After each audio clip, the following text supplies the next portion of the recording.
engage with people and discover a lot more about American teenagers. Thank you. Okay, so I'm Max. I come from Germany, and I like programming, reading, and playing board games. And so I really enjoyed the Java class, the AP Java class. Like I didn't have the chance in Germany to go to such a course. We had basic IT, but like it isn't basically the same as this Java class. And I really enjoyed spending the time with those students in there, and Ian was also in that class. And I like it. It was a very good time, and it still is. I still have 1 month ahead. Well, thank you so much for sharing about that. And we have a little token of our appreciation to share with you tonight that you can take back to your countries. And we hope you have some great stories to share.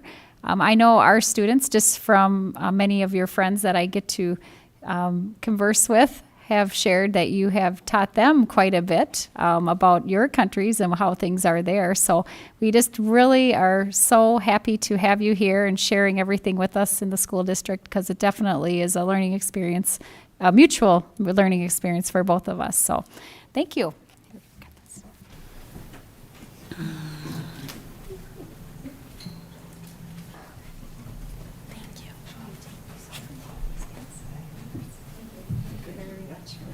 Can I ask a question quickly? Oh, yes. To the Bushmans, how many years have you been hosting exchange students? This is our second time hosting. 2 years ago, we also hosted 2 students. They were Casper from Poland and Simone from and it's been, I'll just be honest, it's been a great experience being here. You know, we have no intentions of having kids of our own, so this is a really good avenue for us to build our family. And the Holmen School District's always been very inviting. They've had a really easy time fitting in, so the students we have here, we're really lucky. And even more so, I'd say the staff and the teachers and everyone. They've just made it the world for everyone of making a great experience. So we are very grateful for everything that you all do and everyone here does. And our previous exchange students, they had to leave because COVID started when they were here. So one of them went home like April 4th and the other one stayed till June. Our Italian exchange student stayed with us a little longer because his family was like, it's terrible here, don't send him home. So he signed up that we would keep him as long as it took, and he ended up going home like a couple days later than we would have anyway. But one thing that both of them said from last year, since they're not here to kind of hear that, was they loved the teachers here. They liked getting high fives in the hallways. A lot of teachers in their countries were not as open and friendly. There was kind of the, I'm the teacher, I'm the adult, you're just here to listen to me. And so they really appreciated the staff at Holmen. You're basically going to say the same thing James said. You guys have been great. I'll tell you from, he hates when I say this, but back in my day when I was in school, we didn't have nearly the amount of classes that they have now. An adventure, PE, Java, it's just amazing the resources you guys have here to do all of this wide range of classes and stuff. And so thank you guys for having that, and I'm glad that the community supports all of that. And so it's been a great experience, and if we ever moved away from here, I think the school district would be one of the things we miss the most. Oh, Thanks. thank you. Yeah, thank you for your commitment, because it takes the whole year for you to house these students and Yes. welcome them into our country. And like Dr. Mueller said, it really is both ways. They benefit greatly by experiencing our culture, and we benefit greatly by learning about theirs. So thank you. I shouldn't say this in front of them, but they make it pretty easy. Most of the time. Thank you.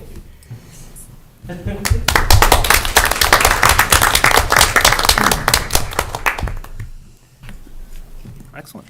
So moving on to reports and discussion, I would invite the Holmen High School Student Council to the presenters table. This presentation is for report only and will not appear as a consent agenda item.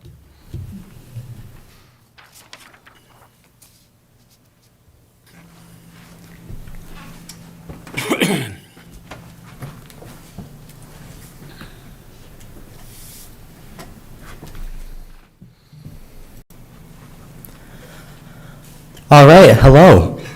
We are Cameron Demmel, and I'm Quinn Moldenhauer. today we are going to be giving you a recap of what Student Council has done this year. What is Student Council? It's a club that plans school events, spirit weeks, supports families in need, and is committed to giving back to the community through service projects. We live by the school's vision: belong, serve, and succeed. So how do you do this, you may ask? Well, one way we do this is through homecoming. So through homecoming, we organize a lot of the stuff that goes on around it, including the assembly games that go on.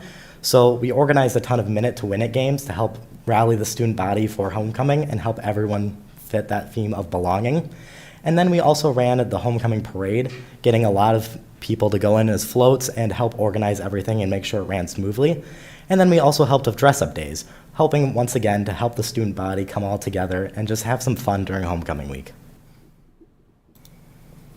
We also have blood drives. This year we did 2 blood drives. We are in an extreme blood shortage. Usually we have a 7-day supply, but we are less than a 1-day supply. We get about 80 to 100 people per blood drive. And in the fall, we got 69 pints of blood, and in the spring one, we got 79 pints. And then every year we award seniors scholarships that donate, and this year we were able to award 3 seniors $250 apiece. Another thing we do is we assist a family in need.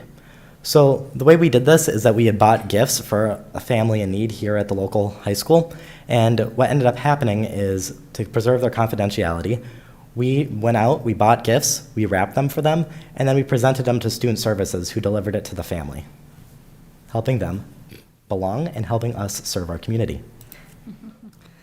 We also did the R&R Sanctuary. The R&R Sanctuary was in need of supplies for the holidays, and we stepped up and helped. They are a nonprofit organization that rehabilitates dogs. They're always in a near constant need of supplies, and Student Council went to Menards to help this organization and bought a full cart of supplies for them. And then we had a winter party celebration, and we made tie blankets for the pets as well. So another thing we did, this one's going to be 2 on this slide. First off, we did Calling All Elves, where we hosted an event where all of us at Student Council were in various rooms throughout the high school, and then the local elementary school students would call into the high school, and then they would be forwarded to one of us, where we were acting as Santa's elves to help us elementary school students fit the school message. And we just asked them little things like if they were being safe, respectful, and responsible to help them get the idea and be better students overall, and to help them have a little bit of fun during the holiday season. We also did candygrams up at the high school, where people could go up and buy candy canes, and then we would deliver those candy canes to someone that they chose with a message of their choice. It was just a cute little way that we can help everyone belong, and so that we could serve our community as well.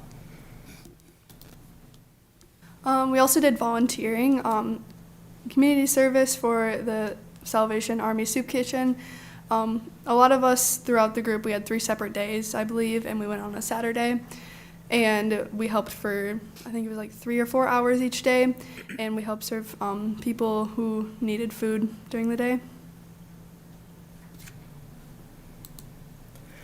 Another thing we did is that we did a fall and spring movies on the lawn.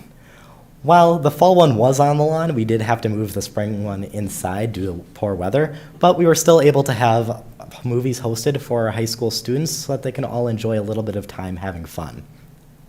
So with this, we played Spider-Man Into the Spider-Verse this spring. That was the original plan, but we ended up having to change that to Encanto. But in the fall, we were able to stick with our initial plan of grown-ups. With these 2 movies, we were able to bring in a good showing of hundreds of students in total, and we were able to have all of our students have fun and fit the theme of belonging. So another thing to add on to this, since this presentation has been made, last week was Teacher Appreciation Week, and for that, we had organized daily events for all of our teachers, with some of them being a little cookie delivery on Wednesday, or something a little bigger, like on Friday, we gave all of our teachers a substitute for lunch. Between these, we were able to rally up all the teachers and help everyone feel that sense of belonging that they deserve. All right, that has been our summary. Thank you very much for listening. Any questions from any of the board members? Any questions? Oh, thank you. That was great work this year. Thank you.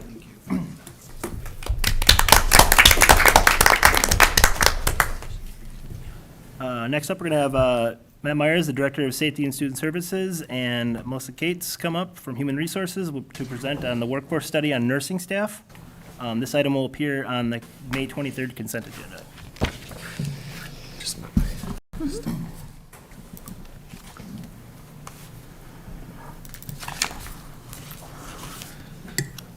Thanks for having Melissa and I tonight to talk about our school nurses. We've been conducting a school nursing study to look at many aspects of our school nursing services, including our educational assistants, our health assistant group. And while not the purpose of our presentation, it does come with good timing, as Wednesday is School Nurses Day. So we're just 2 years plus past the pandemic and want to make sure we give a shout out to our nurses and health assistants who have done absolutely everything asked of them in their traditional role, and then taken on a pandemic and supported our district, our staff, our students, our families, and our community throughout the pandemic. Sure, many days are overwhelming for them and difficult, but they do, again, everything asked of them. So we just applaud them all on May 11th especially, and on each day, and just share the great appreciation for what they do. We'll talk a little bit about some specifics of the study. We looked at, got reports from other districts and just kind of looked at the ratios, and we can see that we're very fortunate in Holmen to have the staffing that we do, and the district has always prioritized safety, and our nurses do that by responding to students' physical and emotional safety throughout the course of a day.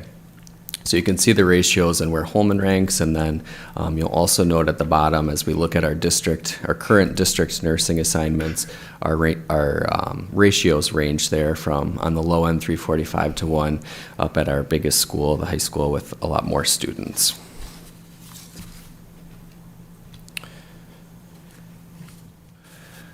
As we were looking at the goals of the study, we just put some parameters in place here. We want to maintain a health office staff member in the building at all times when our students are present. So we looked at those ratios. We want to do some work to more equitably distribute our staff and services across the district. And then we also wanted to evaluate our compensation model. Those three things really came through throughout the course of time in working with nurses and just hearing from some of the things that they had said.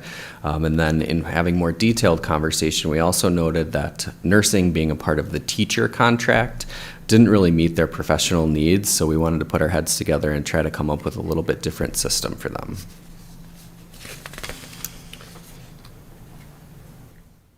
So that would take us to that bottom box there if Melissa wants to take that one. So as we move through phase one, you'll see 2 more phases of this nursing workforce study that we're working on. On the issue paper tonight is using through attrition, creating a 260-day nurse or a year-round school nurse, district nurse, I guess we would call it. This position would work to, on a district level, ensure all of our processes and procedures are aligned pre-K-12, so we have alignment throughout all of those areas. Everyone has the same handbooks or guidebooks that they may follow. They can cover our summer school. We won't have to hire an extra nurse for summers to cover those. They can help with a lot of the prep work over the summer to get health offices ready for the school year. I think that's where Matt and I first went.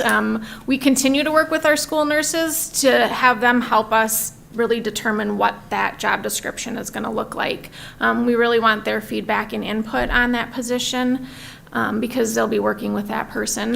But this position would be used or created through attrition, so we would not be adding another nurse, but we'd be taking one of our current 190. We do have a vacant position at this time, so there's no changes to anyone unless they're interested in applying for that position.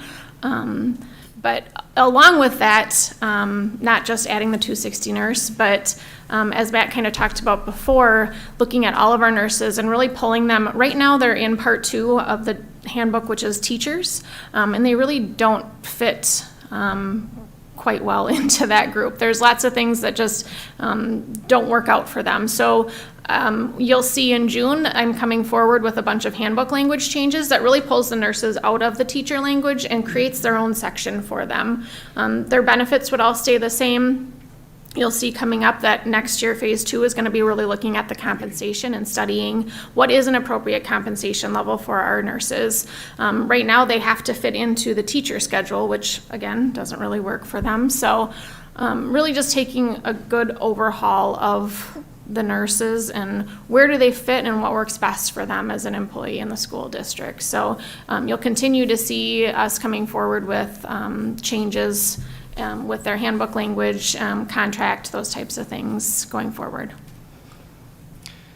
Then we're also, as we shared kind of the ratios, just working through figuring out the best way to better align our nursing staff to student ratios across the district and how we can provide support from those who maybe traditionally have had a lower student to nurse ratio, giving some support to those who have more students within their building. So working through that, and again, that's all done collaboratively with the nurses because we want their feedback and making sure that what we're doing and saying you move here, you go there, is not duplicative in the work that they do, but is really purposeful and intentional with their time and services.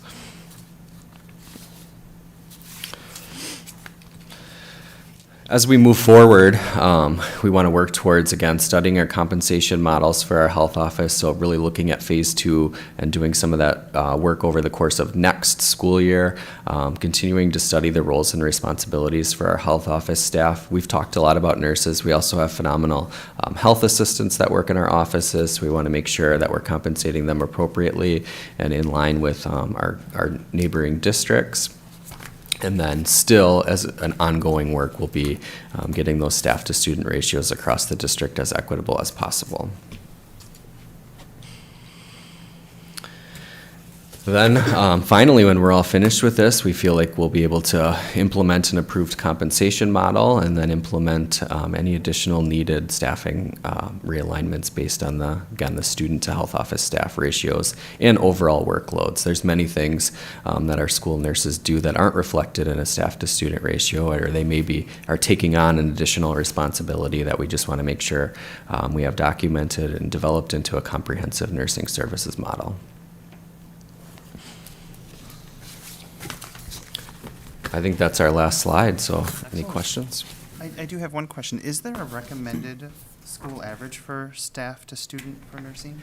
Yeah, the CDC would put it at around 750 to 1, but Wisconsin DPI doesn't have a current recommendation. They suggest looking more at building needs and criticality of students.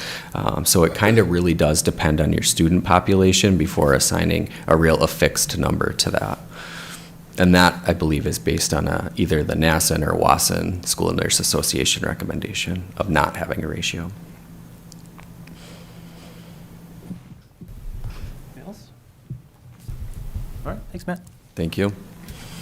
Melissa is going to present the 2022-2023 base wage rates for hourly and non-affiliated staff, as well as administrators and directors.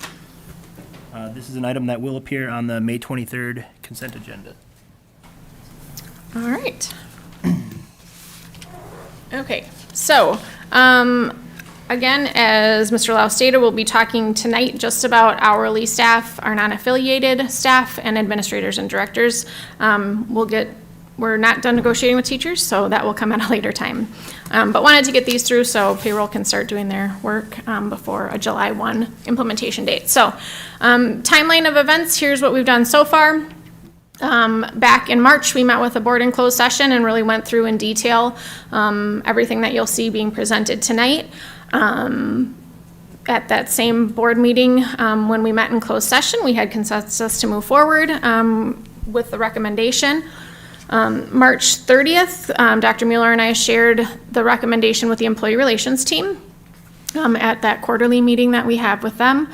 In April, we met with all employee groups, so all of the hourly, the non-affiliated staff, the administrators and directors, and went through all of these recommendations, sought feedback from them based on what the recommendation was, and tonight coming forward with our final recommendation. It is on the will be on the May 23rd consent agenda going forward. So Looking at the CPIU, as a reminder, while the groups being presented tonight are not represented by a union, we do use the same CPIU for all staff in our district. So the July 1st renewal date for the CPIU is 4.7%, so that is what all of the recommendations tonight will be based off of. As we look at the recommendations tonight, what you'll see within those numbers includes all of these items. Market comparability adjustments have been made. So as we continue to go through this workforce study, we are comparing with the market and are we at an appropriate wage level? So you'll see those within there.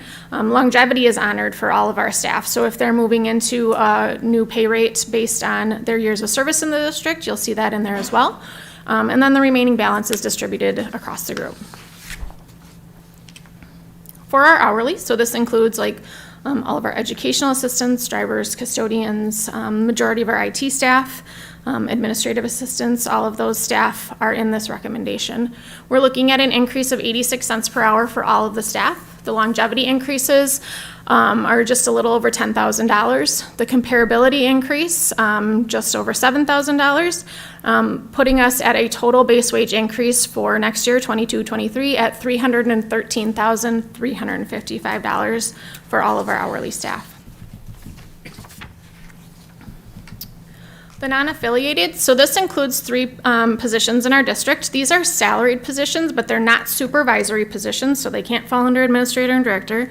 They're not paid hourly, so they don't fall under the hourly. So we have, like similar to the nurses, we have a special little category for these staff. For these positions, the total base wage increase will be just over $8,800 for the year. And then the last group is the administrators and directors, an increase of just over $3,000 for all of those staff. Longevity increases are around $7,500. The comparability increases $36,000, and total base wage increases at $123,199. And again, we'll come back with teachers at a later date once we finish that. But for tonight, this is what we'll be recommending and presenting. Thank you. Any questions? Just for reference, can you let us know again how many salaried people there are and hourly amount? Oh, Salary director and administrators, there are 26. Hourly, I'd have to double check, but it's over 300. 330-ish, I want to say. Yeah, I will. Do you want me? Teachers? No. No. Hourly. Hourly. Okay. Teachers, there's 340, but Yep. 340 full-time equivalent. But we're not talking about the educator contracts tonight. But that's, Yeah, I that just answers. want, Okay. just want to frame some perspective. Yeah, we have about 630, Ish, yeah, total. 630 Yep. total staff, so. How was the comparability increases determined? So there is a study that is done out of Business Office that looks at not only our CISA network, there's, I think, a spreadsheet that they have out there that all the school districts put in all of their data for looking at the wages of all staff. And for our hourly staff as well, we also look outside. So if there are different custodial type positions, like say at UWL or Gunderson, we also pull in that data, looking at outside entities outside of a school district, because we realize that other employers also have those positions as well.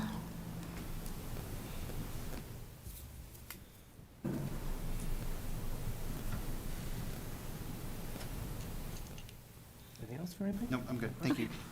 Thank you. Next up, we're going to have Julie Holmen with presenting the table for the 2021-2022 budget quarter 3 revisions. This will be an item on the May 23rd consent agenda.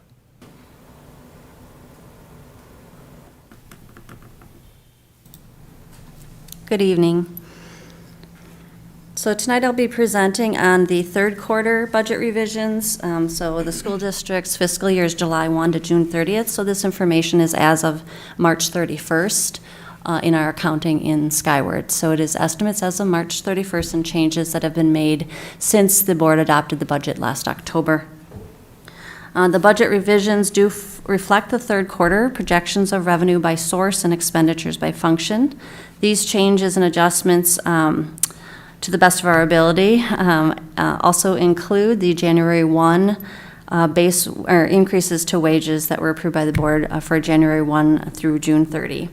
And it also includes any additional federal revenue associated with the pandemic relief. So last summer, when we were building the budget, we actually just recently received kind of our final ESSER 3 total dollars. So it's been, 2 years of a little bit and a little bit coming from the Department of Public Instruction on how much money we'll get for the ESSER dollars from the federal government through the state.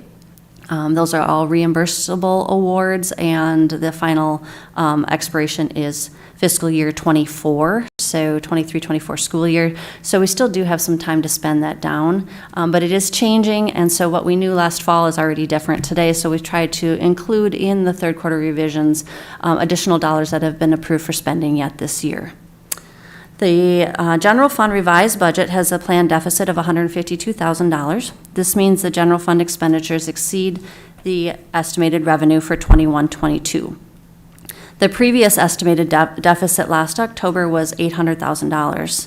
The primary reason for the change in the deficit, lower deficit spending, is the Governor Evers award that was unanticipated when we were budgeting last fall. So Governor Evers, if you recall, came and presented from our FAC across the state on additional dollars which were separate from the ESSER funding. Holmen received $544,000 in a check from Governor Evers through that process. We also received an additional $64,000 in an initiative called Get Kids Ahead. So both of those were unanticipated last October. In addition, the district has received confirmation of greater ESSER 2 award dollars than were awarded in 2021. This allows some shift in expenditures to reimbursable federal sources. The general fund revenue is estimated at $52,347,000. The general fund revised expenditure budget totals $52,161,000.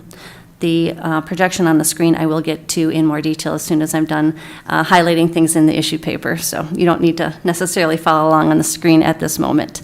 The estimated general fund balance for June 30th of 2022 is $17.6 million, or 33.8% of general fund expenditures. That's approximately where we were last year at this time. It's not much different. The estimated general fund balance includes restricted and committed funds, totaling $2.3 million for the sinking fund, post-employment benefit obligations, and specific commitments to program budgets. Several areas within the general fund budget have struggled to acquire materials, equipment, technology due to the economy. This is important to know because we will probably underspend things that we currently have budgeted because of the inability for us to acquire or to complete various projects within the district. The HVAC projects at the middle school and Viking, which were approved via bid earlier this spring, are anticipated to span over the fiscal year, which means part of that expense of over $300,000 will occur in the current fiscal year, and the remaining expense will be rebudgeted for 22-23. Due to the economic environments, it is anticipated that there will be underspend in various budgets. We've been monitoring these as we near the end, and we do expect it to impact our fund balance for June 30th. So I do intend to bring back a quarter four, or as of June 30th, revised budget to you as well. I am aware at this time of honestly several $100,000 of IT equipment that we're not able to get probably by June 30th. If it arrives, it's encumbered. The PO is out there. If it arrives, it'll be paid for as of June 30th, but that is something that we're not going to cancel, and it'll roll over into the next fiscal year. So just be aware there's some big dollars out there that we're waiting from vendors so that we can complete those purchases. The Special Education Fund 27 has been revised and includes an increase associated with both the wage increase from January and also the federal IDEA carryover awards. So oftentimes we do not get our carryover allocation from prior year underspend until after we've approved our original budget. So we always have adjustments for those awards mid-year. The Fund 27 revenue and expense budgets are estimated at $9,357,000. Next up is Fund 46. Fund 46 is our long-term capital improvement trust fund. 2 years ago, the board approved the establishment of this fund through resolution. The purpose is to set aside funds for projects in our approved long-term capital improvement plan. Among several benefits, a transfer to Fund 46 may be used to level out expenses for shared cost rather than having a really large expense in the general fund in 1 year. And also, it provides an option for fiscal year-end expenditures of unused budget amounts. So it's a tool that districts use to set aside funds for planned, approved capital projects by spending out some of your end-of-year funds that were not spent in the general fund. The estimated June 30th, 2022 general fund balance as a percentage of expenditures, as noted earlier, is 33.8%, and it exceeds the board goal of 26%. This provides an opportunity to transfer additional dollars to Fund 46 to save for capital improvements. The financial commitment to Fund 46 has been minimal, with just $10,000 per year for the last 2 years. The recent facility audit has provided greater insight to deferred maintenance, including over $6 million in just roofing needs in the next 5 to 10 years. It's necessary to commit more money to long-term improvements, and with the anticipated fund balance, I'd like to recommend an increase of that transfer to $200,000. The internal transfer to Fund 46 is one method of saving, and it also is a method to offset the deferred maintenance project costs associated with future referendum, which means if we can set some aside to save, we can use that source of funds instead of adding additional dollars to a future referendum. So we can pay for some of it internally with set aside and savings. The Q3 revisions will be on the May 23rd agenda for your review and consent. Next, I will go to the notice of change in the adopted budget. This is the document that will be published after board approval after 5/23 meeting in the La Crosse Tribune as required by law. The general fund revenue, some of this is a repeat of what we talked about, but you can see it here on the screen. We have anticipated revenue increasing from $51.2 million to $52,009,034. That's a change of $796,000 over last October, and most of that, again, is the Evers Award that was unknown, unanticipated at that time. The other changes are increases to other federal awards regarding ESSER 2, and also an increase to the workers' compensation dividend from prior year experience. So we've had some really low injury rates and good experience modification for workers' compensation. And so the money that we got after the work comp audit helped to support an increase in revenue this year. The expenditure budget increased from $52,019,000 to $52,161,707. So we are right here in the middle of the screen. That's an increase of about $142,000. Primary reasons for an increase in these projections includes, again, going back to the Viking and middle school HVAC projects, they did come in higher than original estimates within budget, and so the budget's been adjusted to accommodate the bid that was awarded. The other thing you'll notice here is some big changes in a decrease in instructional. All this is coded according to Wisconsin Uniform Financial Accounting Requirements. So when you see account codes, it's how we have to code it in our accounting. But this line item for instruction is actually, you're seeing a decrease there. Last summer when we were budgeting, I put ESSER dollars into instruction as placeholders, and if we're not going to spend it there, we're going to spend it somewhere else, then I need to put it in the proper function. So there's some change there. Several of those dollars are being used for contracted teachers through limited term positions. Our teacher substitutes and contracts are through teachers on call, so they get coded differently than payroll would be coded for the purpose of the ESSER spending. So you'll see a decrease in one area and increase down here in non-program transactions. That line item is significant. It also includes the open enrollment transfer for resident students that attend elsewhere. It includes vouchers for resident students that attend private schools. And then it does include some of that ESSER funding expenditures as well. So again, we're still just talking general fund. The projected ending combined general fund balance, as noted earlier, increasing to 17.6 million, estimate June 30th, 2022.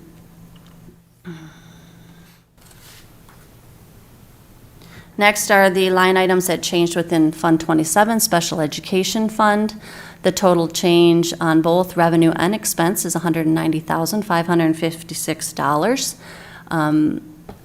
The Special Education Fund cannot go into a deficit position, nor does it have a positive fund balance. You'll see zero there. That's required by law. And so if we do increase any expenditures, we also have to increase revenue sources, and typically that comes from the operating transfer from the general fund, and that is projected to increase about $24,000 from $5,897,000 to $5,919,000.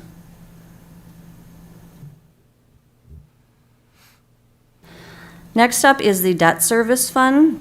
The Q3 changes represent an increase of $91,000 in revenue. This is the money that was transferred from Fund 42. Fund 42 was our construction fund when the high school addition and remodel project was completed, and we had a little bit of leftover money there. We are required by law to transfer it into debt service and apply it towards future payments on the bonds. And so the balance as of April 1st was $91,000 that was transferred into the debt as revenue, and it'll be used for future principal and interest on the bond payments associated with the project. And then lastly is the Capital Projects Fund, Fund 46 in this case. Fund 42 is spent out, like we just talked about. But this represents a increase in the revenue for Fund 46, as I talked about earlier, to reserve more funds for long-term capital improvement plans. Are there any questions?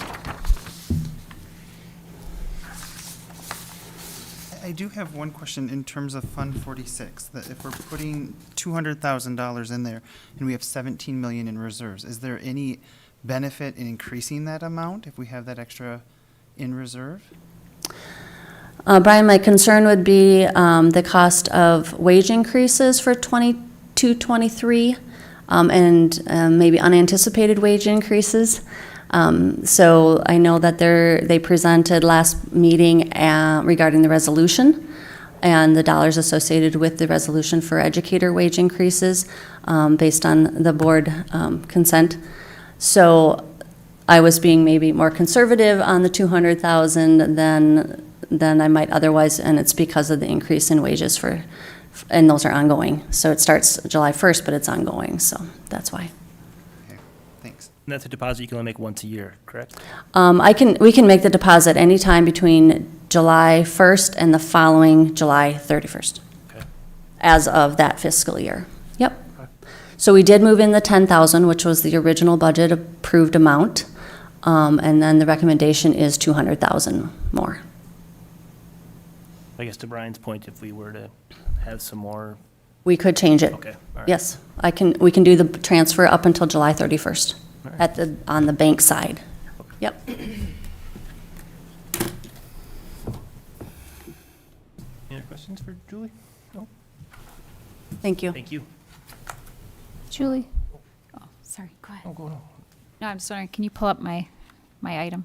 Okay, go ahead. No, Chris. okay. Dr. Mueller, and I'll present the 2022 Holmen High School candidates for graduation and the 2023 graduation date. This will appear on tonight's consent agenda. Yes, so I'm very honored and excited tonight to present that we have 294 students for our 2022 graduating class from Holmen High School. And that, of course, is dependent upon their successful completion here of this school year. And graduation will be held on Saturday, May 28th at the Lacrosse Center at 1 o'clock. So you can see here, we have a listing of our 294 upcoming graduates of our class this year. And then also, we always plan ahead, so we have that the 2023 graduation date would be held on May 27th of 2023. Many people like to plan ahead, so it's important to set that ahead of time. So I present that to you tonight. Thank you. Thank you. So that moves us on to our consent agenda items. For the consent agenda, the board has been furnished with the background materials on each item or has discussed the item in the previous meeting. There will be action upon with one vote without discussion. If a board member wants to discuss any item, it will be pulled out of the consent agenda and voted on separately. Any items that need to be pulled out?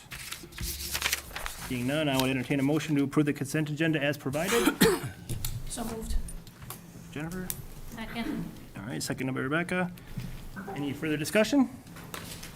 Hearing none, all those in favor of approving the consent agenda items, please signify by saying aye. Aye. Any opposed? Motion passes. All right, I have just a quick announcement tonight. We have some retirements that I want to recognize some of our staff with. First of all, we actually have 3 custodians on the list for retiring, so we obviously have some postings for custodians also in the district, so if you're looking for some work. But we would like to thank Anthony Wynn. He's been a custodian in our district, and he's given 6 years of service, so we wish him well in his retirement. And also Stephen Halverson from the middle school with 19 years, and Dieter Herman, a custodian at the high school with 20 years of service. So we thank all of them for their many years. Also, we have a bus driver, Carl Gerke, 10 and a half years of service, and like to thank him. And last but not least, Mr. Englerth, our activities director from the high school, we'd like to thank him for his 10 years of service.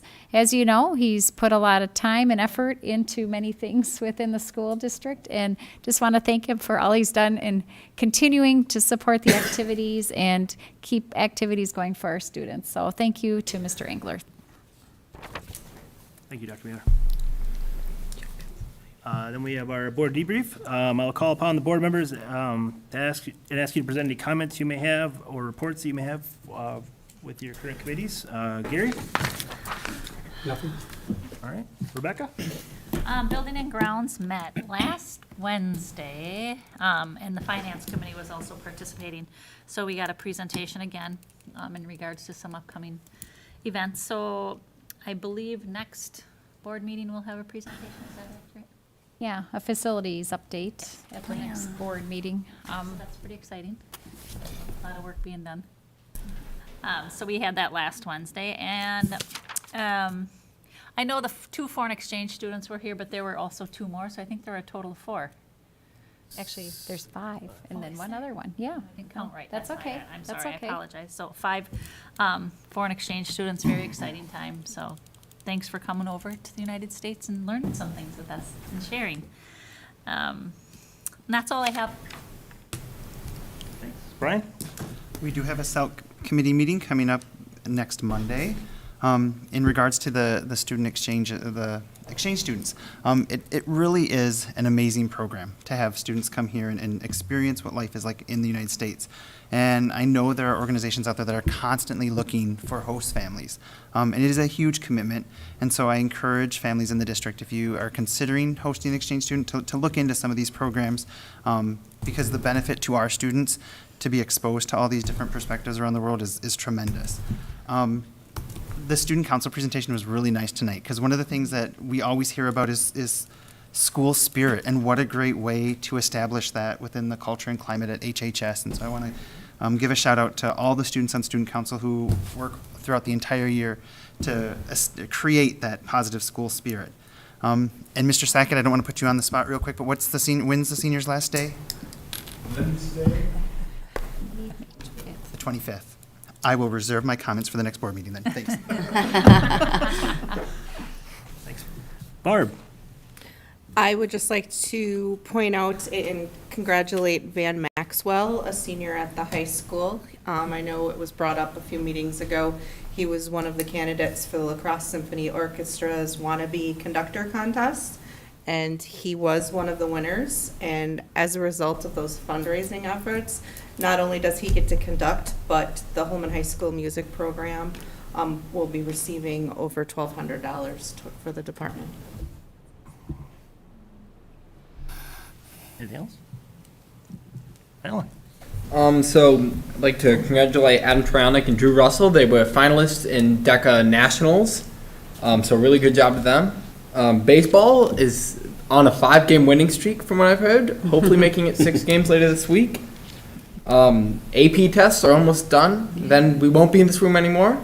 I know there's just a few more to finish up, but from what I've been hearing, they've been going pretty good. Girls soccer is still doing pretty good. We've got a positive winning record, so that's always good to hear. Then track and field's been competing a lot. They've been doing very, very good. Have a lot of people placing first, second, third, getting on the podium. That's great. And obviously, I'd like to second the congratulations to Van, a great kid, and very happy he won. Well, was one of the winners for that competition. Thanks. Jennifer? Yeah, I wanted to mention that I'm looking forward to many of the end-of-the-year activities, and also wanted to thank the incredible staff for getting us to this point in the year. We all put our lives into our kids and their dreams, and I'm looking forward to graduation, celebrating our retirees, and a successful end to this school year. And I guess I'll finish up. I just want to send out a huge congratulations to Stephanie Sheely from our Nutrition Services team. She was named the National Employee of the Year from the School Nutrition Association, so that's a big honor. I know our Nutrition Services is a huge point of pride in our district, and that just is reflective of that. And then, on a personal note, a special thank you to our Viking 5th graders for their exceptional transportation plug this year. I don't know if you guys saw the video of that. Yeah, Melissa was there. It was even better in person. We got to see it live. So when we saw the video, it was kind of like, oh yeah, I know what this is going to be. But it was really good to see that. That was excellent work by those 5th graders. They were super excited to do that. And then just quickly on our board vacancy, the notice that we have posted out on the district website, and we are working to make that more accessible for everybody. Just a real high-level timeline. Applications will be accepted up until 4 p.m. on May 24th.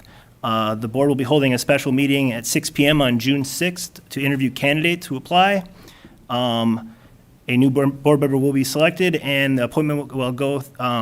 They will be appointed through our board member vote, and then the term will begin on June 13th of 2022 to serve until the April 2023 election. That is all I have. For committee reports, written reports, we received the notes from the February 16th Policy and Governance Committee and the April 11th Building and Grounds Committee in our board packets. I would note that our next board meeting will be held on May 23rd. There are a number of end-of-year celebrations this month, including the Senior Recognition Night on May 25th, the Retiree Reception on May 26th, and the graduation ceremony, which will be held on May 28th at 1 p.m. at the Lacrosse Center.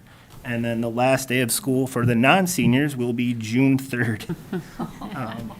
Coming up, there's excitement in my house.